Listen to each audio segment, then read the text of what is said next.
Great. Alright.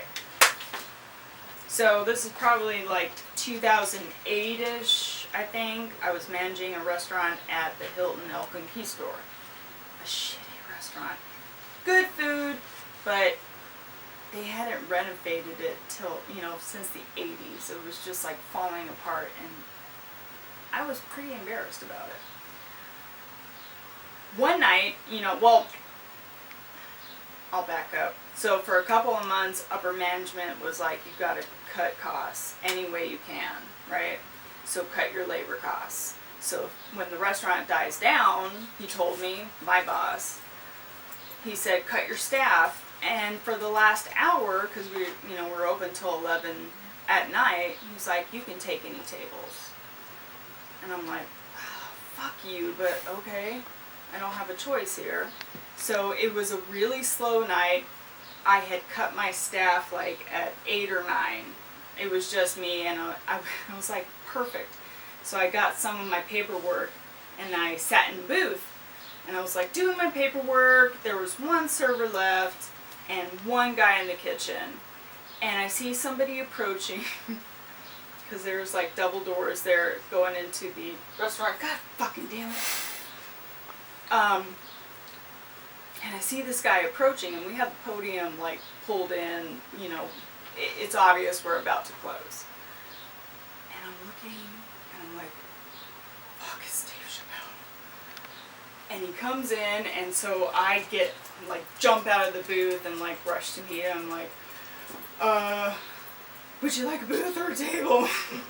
So I get him in a booth, and I'm just like, he just kind of slumped in, and he was kind of like doing this, and like, this is where the table is at, and I'm like, oh shit, he's fucked up or something. And I'm like, what can I get you to drink? And I'm expecting him to say like, Hennessy this or something like that. And he's like, what hot tea do you have? I was just like, what the fuck? Hot tea? So I had to like sell him. I was like, well, we have a great, lemon tea, and then, we have this great green tea, and blah, blah, blah. And he was like, I'll take that. And so I had to tell him about the specials. You can't not. So I did that, and he was like, I'll take it. And then after that, I had to tell him about dessert, and it was a red velvet cupcake, and I was like, it's so delicious. He's like, I'll take it, but I'll take it to go. And I was like, okay, well, would you like to pay for that now, or, put it on your room charge? He's like, oh, I'm not staying here. I'm staying at the Holiday Inn just down the road.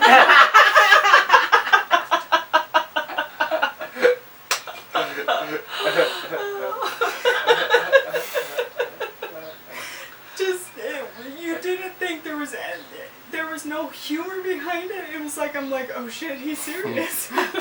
What the fuck? So I was like, well, I can get you a room here, Mr. Chappelle. I can pull some strings. And he's like, oh, all right, So I run up to the front desk, and I'm like, we need to get Dave Chappelle here. Now, goddammit, he's like called a taxi already. But the best thing is that before all of that, we had this grand piano that was just right out in, like the traffic area between all the restaurants and everything.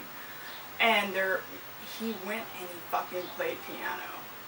After he was done, and he left the restaurant. He sat down, there was nobody there, and he played piano. And it was awesome. He knew what the fuck he was doing. And I was just like, holy shit. And I was already like a huge fan, so this was just like me and the last bartender on staff that night, were just like, we didn't want to like crowd him, but we're just like drooling, like I want knowledge. I want to know what the fuck you're doing at Hilton in a crappy restaurant. But he didn't end up staying. I don't know, like I actually got him a suite And yeah, he took the taxi apparently back down to the Holiday Inn. There was no other but there's no other hotels in that area, you know? So I had to believe him. So that's my Dave Chappelle story. That was beautiful. That was great. Yeah.